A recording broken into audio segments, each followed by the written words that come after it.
Alright guys, so I'm going to be doing a review of the Crime Syndicate miniseries. This was sent to me by my good friend Chris. Chris, thank you once again for this comic and the others. This was actually a surprise. I thought I had gotten all the books from Chris, then this one showed up, and then a few more. Apparently, according to Chris, a Mount Vernon kid, I have 8 more books on the DC haul left.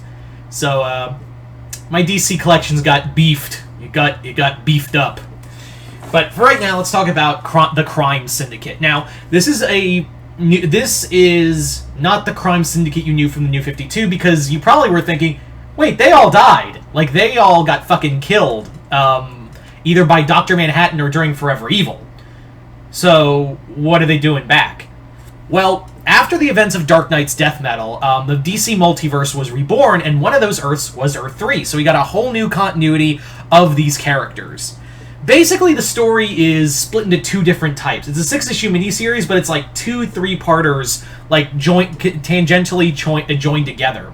The first half of this story involves an invasion from Starro, and the second half deals with Alexander Luthor making the Legion of Justice, which is made of reverse universe villains, now heroes, and to fight the Crime Syndicate.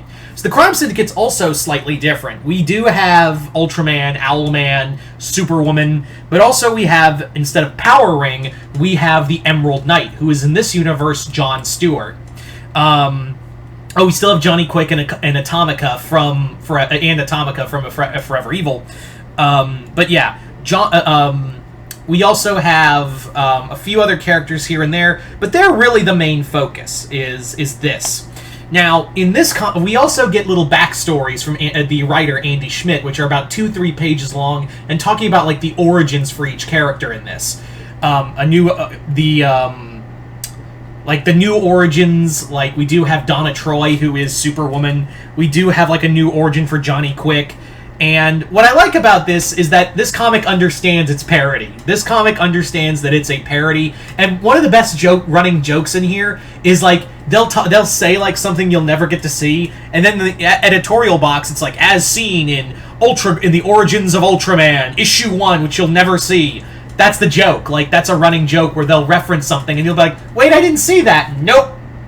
They're just like, nope. Just like you're seeing it, like it's like that gag. It's like a gag. I love that running gag where it's like, as explained in Owlman Volume 4, or as explained in Superwoman number whatever. I love that running gag because they're like, you'll never get, even the editorial box, it's like, yeah, you'll never get to see it. The comic is the art style is pretty neat. I also enjoy like how much of the writing style in here is just like, they're all dicks. They're all idiots and dicks, and you don't care. And you don't care about deep storytelling. You care about action, and trust me, this one gets it.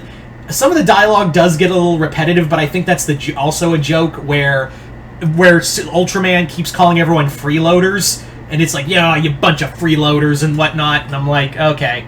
The joke kind of runs its course, but I think that's also the joke in of itself, where he's just...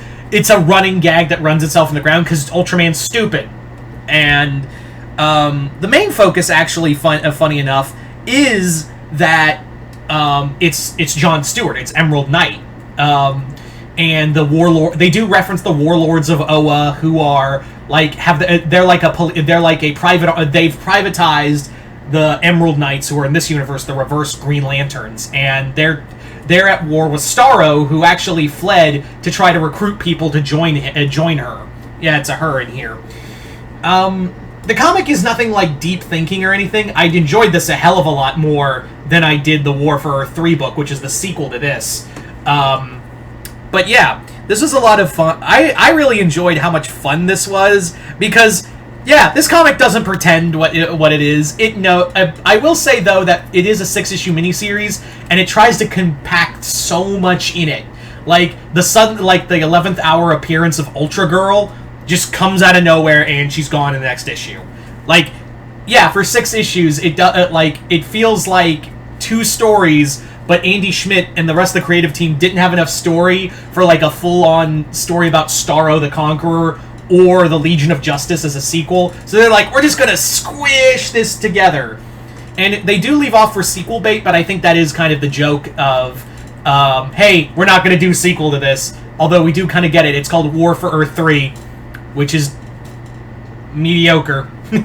But yeah, this was a lot of fun. That's really sometimes I want comics to be, is just fun. And Crime Syndicate, I always am down for some Earth 3 stuff. I'm always down for some Earth 3 comics.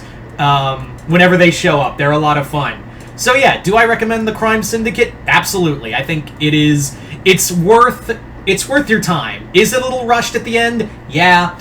Is it also, I feel like they try to do too much for too little? I do. But the dialogue's fun. It's also completely just batshit crazy sometimes. And yeah, sometimes you just want some, you just want to see a mirror universe. So there you go. Anyway, so there you go, guys. That's my review for the Crime Syndicate. You guys tell me in the comments below if you've read it. What did you guys think of it? And once again, thank you to the Mount Vernon Kid. Chris, thank you once again for this. Other than that, hope you all enjoyed this. I'm Mr. Multiverse. I'll see you next time in the Multiverse.